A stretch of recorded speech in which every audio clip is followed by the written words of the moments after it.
Only 17 minutes in the vast wilderness of history. This short time was enough for Richard the Lionheart. On one side were Saladin's 30,000 well-trained warriors, and on the other, only a few thousand Crusader knights. But numbers do not win. Strategy, discipline, and perfect use of time win. Today we will see how Richard delivers a finishing blow that instantly breaks Saladin's formidable army. This is the Battle of Arsuf, the history of a legend built in 17 minutes. The year is 1191, and the sun above the Levant burns like an angry god watching over men who still think they can own holy sand. You're here, armor chafing, tongue sticking to the roof of your mouth, trudging along the coastal road between Acre and Jaffa with Richard the Lionheart's army. Every step crunches through the baked crust of the earth, and you can feel the weight of every single mile pressing through your boots. It's the kind of heat that makes you forget your prayers halfway through saying them. You probably won't survive this, just saying. So before you get comfortable, take a moment to like the video and subscribe, but only if you genuinely enjoy what I do here. Tell me in the comments where you're listening from and what time it is right now. Now, dim the lights, maybe turn on a fan for that soft background hum, and let's ease into tonight's journey together. The road to Arsuf stretches ahead like a shimmering ribbon, bordered by dunes on one side and the sea's cool promise on the other. But you can't swim in that sea. Not yet. You're marching with the most disciplined army of the Third Crusade, a column nearly 10 miles long, wrapped tight like a snake, every tail and head connected by faith, fear, and the occasional bad smell. Richard rides at the center, his golden hair now streaked with sweat and grit. They call him the Lionheart, and not just for his courage, he's also got that regal impatience for nonsense. He keeps order with the precision of a chess master, arranging infantry, knights, and crossbowmen in deliberate sequence. Templars at the vanguard, Hospitallers guarding the rear, everyone else in between. The banners flutter, each one a flare of color in the beige monotony. Behind the shimmer of discipline lurks exhaustion. The men have been marching for weeks, ever since they took Acre from Saladin's forces, a victory that cost so much blood you can still smell it in the sand. Supply ships crawl along the coast beside you, keeping pace like faithful shadows, because everything, water, food, and arrows, must come from those ships. Lose the coast, and the army dies. You hear the creak of armor, the hiss of breath, and then whispers. Saracen scouts have been spotted again, darting across the dunes like flickers of black ink on parchment. You squint toward the haze, trying to make out shapes. The horizon dances. Mirage or menace, you can't tell anymore. A rider approaches Richard, dismounts, and mutters something low. You catch only fragments. Saladin, movement, right flank, numbers uncertain. Richard nods but doesn't look alarmed. He's seen this game before. He knows Saladin's men thrive on patience and shadows. It's a strange rhythm, this march, half pilgrimage, half slow-motion siege. Every hour the horns sound to rotate positions so no unit takes the full brunt of fatigue or attack. The discipline is mesmerizing. Even the priests trudge in step, muttering psalms that rise and fall with the waves. You think maybe this is what order looks like when civilization dangles by a thread. A mainstream fact slides quietly through your mind. This very formation, the alternating shielded ranks with knights ready to counter, would become a model for later European tactics. Even in this chaos, Richard's mind works centuries ahead. But not everything here feels so organized. Somewhere near the rear, you hear a strange story, that the Hospitallers smear a mix of vinegar and powdered coral on their faces to cool the skin. One soldier swears it's the secret of endurance.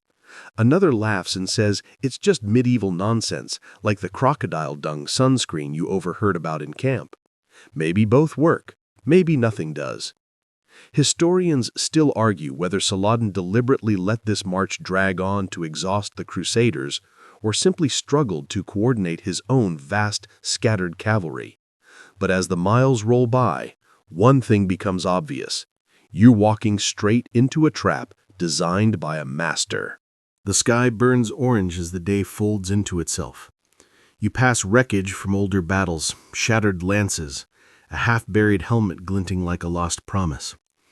Richard halts briefly near a stream, muddy, shallow, but holy to the thirsty. He dismounts, drinks, then orders everyone back into formation before anyone dares linger. You admire the man's restraint. He's not just fighting Saladin, he's wrestling his own soldiers' instincts to break formation and chase relief. Night brings a brittle kind of peace. Fires dot the beach like fallen stars, and the surf hums against the shore.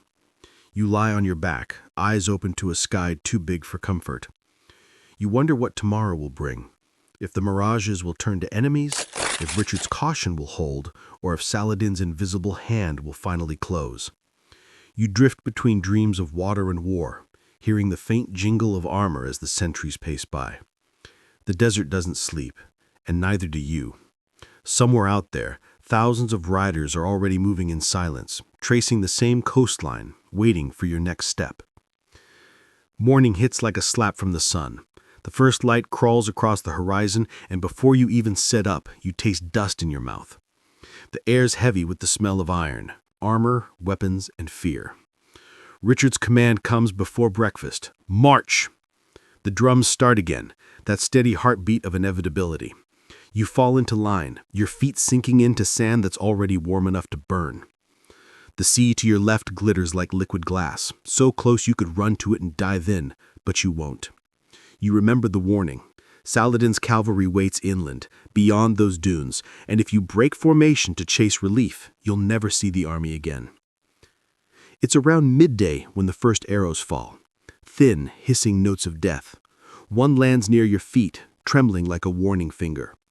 You look up and see them, shadows moving across the ridges, hundreds of them, then thousands, glinting like fish scales under the merciless light. Saladin's men are here. You can almost sense the satisfaction of the trap tightening. Saladin, ever the strategist, has been watching this slow march for days, waiting for the right moment. He knows Richard's men are thirsty, hungry, stretched thin. He knows discipline can crack under pressure. From your spot in the formation, you see the Templars raise shields overhead as arrows start to thud like hail on tin roofs. Crossbowmen kneel, reload, fire. The rhythm is mechanical, efficient, almost calm. Richard rides along the line, shouting orders, his voice cutting through the storm like a blade. He's been expecting this. The plan is simple. Keep marching, no matter what. Don't chase, don't break. You can feel the tension in every man, this instinctive pull to fight back, to charge, but Richard's voice is the anchor keeping everyone from splintering apart. The landscape dances in the heat. Saladin's cavalry doesn't come in waves, it comes in whispers. You catch glimpses of riders darting forward, loosing arrows, then melting back into the dunes. It's not a battle yet. It's harassment, designed to make you sweat harder, to make your patience crack before your armor does. A mainstream historical fact drifts through the haze.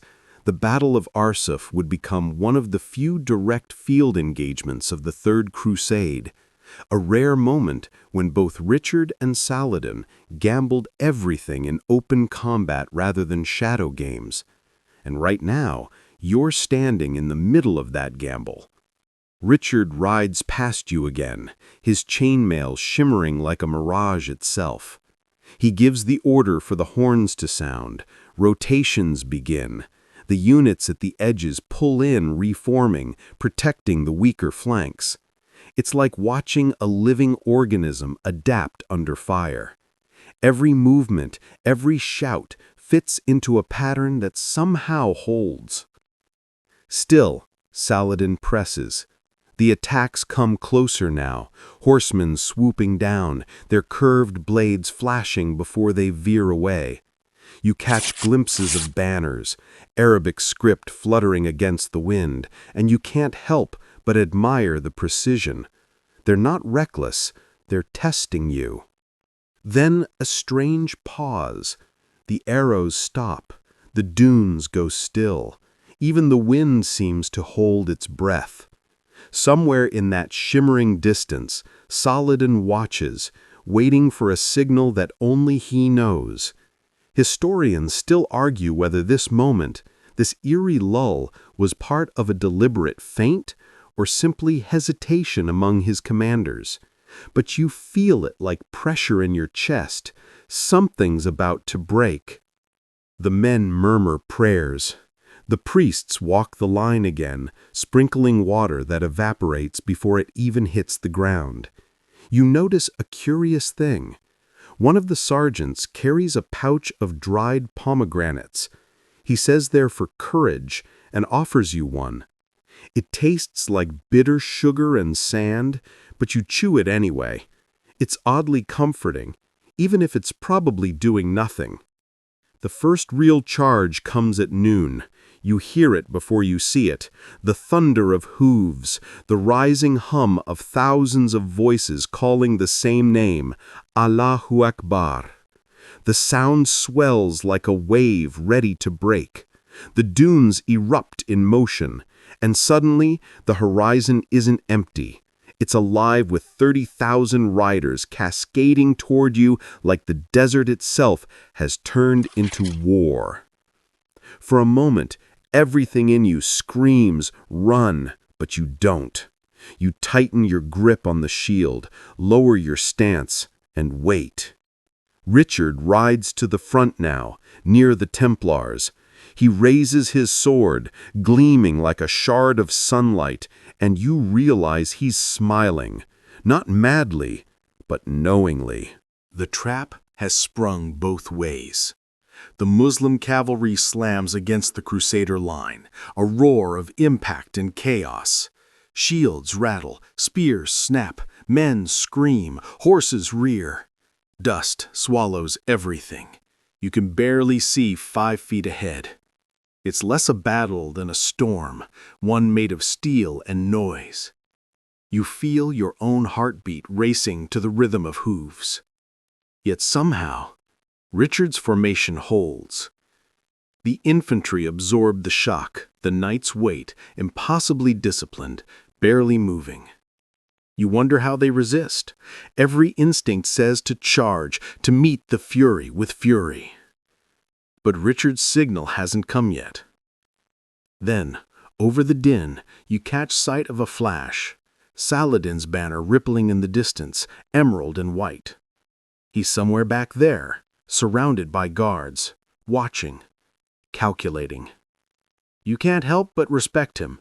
He's not just a general, he's a philosopher of war. Arrows keep falling like rain that forgot how to stop. The Crusaders take losses, but not chaos. Every fallen man is quietly replaced, every gap sealed. The discipline is unnerving.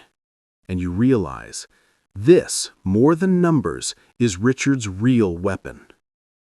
The smell of horses and sweat mixes with the sea breeze. You glance toward the coastline and catch sight of the ships, still there, still gliding like guardians of another world. The sea doesn't care about empires or holy wars. It just reflects the sun and waits. The battle hasn't peaked yet, but you can feel it rising. Somewhere ahead, Richard's patience is thinning. The Hospitallers in the rear are buckling, taking heavy pressure. You hear angry shouts, some begging for permission to charge. You can almost taste the rebellion in the air. And as the next wave of cavalry approaches, a horn blares, not from Richard, but from the Hospitallers themselves, against orders. They break formation, lances lowered, and charge headlong into the tide. The world tilts. Everything you've been holding together unravels. You see Richard turn sharply in his saddle, fury blazing in his eyes. The perfect march is shattered. But he's not the kind of man to watch disaster happen. He's the kind who rides straight into it. You hear him shout, and suddenly every horn along the line echoes the same call. Charge! And just like that, the Lionheart unleashes hell. You feel the vibration before you hear it, the rolling thunder of thousands of hooves pounding across the plain, like the earth itself is answering Richard's command. Dust rises in sheets, swallowing the sky.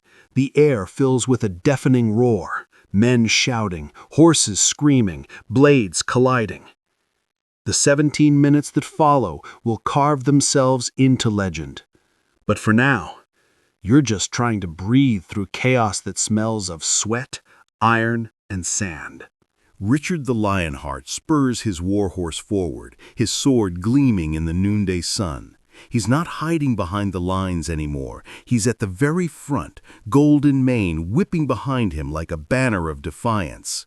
You watch him plow through the first line of Saracen cavalry, his sword slicing through the air with almost mechanical precision. For a heartbeat, you forget this is war. It looks like choreography, brutal and perfect. The Hospitallers who broke ranks earlier have become a wedge of vengeance, cutting deep into Saladin's forces. Their banners, black with white crosses, flap like ravens among hawks. The Templars join from the front, tightening the vice. For all his discipline, Richard has learned the art of improvisation. If the order breaks, he'll turn the break into a weapon. You can't hear his words, but you can feel the meaning. Push forward, make it count, don't stop. Somewhere through the dust, you catch a glimpse of Saladin's cavalry wheeling to regroup. The famous horse archers, who had tormented you for miles, are now trapped in their own storm. Their arrows can't find targets in this maelstrom. They're too close, too tangled. You realize what's happening. Richard has pulled them into a knife fight they didn't want. A mainstream fact flashes through your head even as you duck under a flying spear. Chroniclers later wrote that the entire turning point at Arsuf lasted less than 20 minutes, with Richard's counterattack routing an army twice his size. 17 minutes of motion, blood, and disbelief. You parry a blow clumsily, shield cracking under the impact. The man before you shouts something in Arabic. His eyes are wide, not with hatred, but with shock. He falls back, disappearing into the cloud. You stumble forward, coughing, half blind, half alive. Above the din, the Lionheart's trumpet sounds again. You see his banner, a golden lion on red, rising above the storm. It's strange, but you feel calmer seeing it, like the symbol itself bends chaos into purpose. You realize now why men follow him through madness. It's not fear, it's gravity. Saladin's command center is shifting. You glimpse flashes of green banners in retreat, the once coordinated lines splintering. The heat, the noise, the relentless press of knights. It's too much. The desert army that had danced rings around you for days is now dissolving, trampled by the very precision it mocked. A curious tidbit floats through your memory. Some chroniclers claim Richard fought the entire battle with a crossbow bolt still lodged in his shoulder from Acre, refusing treatment until victory. Whether it's true or not, you can almost believe it. The man rides like pain is something that happens to other people. You blink through the haze. The sound shifts. The roar of battle is thinning. What once felt like eternity is collapsing into silence. The enemy is pulling back, retreating toward the dunes, horses kicking up fountains of sand. The Crusaders chase them for a moment, but Richard calls the horns again, short, commanding blasts that signal the halt. He knows pursuit in this heat, into that shifting desert, would turn triumph into slaughter. Historians still argue whether Saladin's retreat was strategic, an organized fallback, or a genuine rout. But to your eyes, it looks like something deeper: disbelief. No one expected the Crusaders to hold, let alone win so decisively. You stand there, panting, your armor scorched from the sun, and your mouth so dry it feels like you're swallowing gravel. Around you, the survivors stare in silence. The whole thing, the ambush, the terror, the counterattack, it's already over. 17 minutes that feel like a lifetime. Richard dismounts, kneels and crosses himself, not out of triumph, but exhaustion. You realize he's not smiling anymore. Victory in the Holy Land always comes wrapped in loss. The ground around you is littered with twisted steel and fallen men, the air heavy with the quiet that only follows absolute chaos. The wind shifts from inland to sea, sweeping the dust away.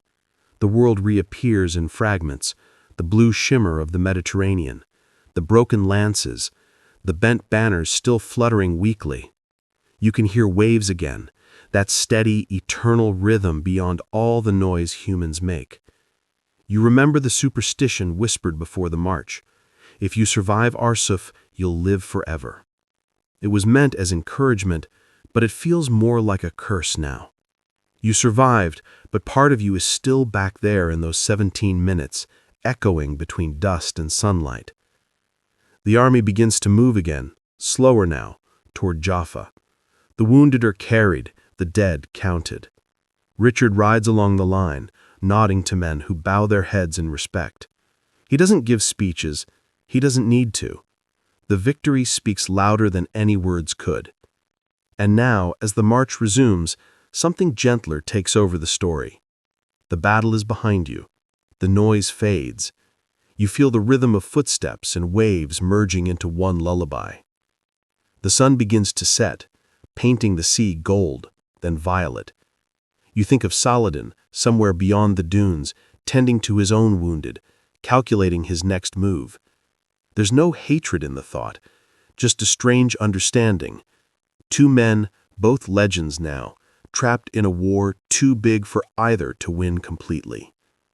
Your eyelids grow heavy, the heat softens. The fan you imagined earlier hums in your ears again, blending with the wind. You're back in your own time, but the dust still clings to your memory. You realize the strangest truth of all. History's loudest moments always end in silence. So breathe. Let the sand settle. Let the sea wash the noise away. Somewhere between Acre and Jaffa, the ghosts of that day are still marching, still waiting for the next sunrise. But you can rest now. The battle's done.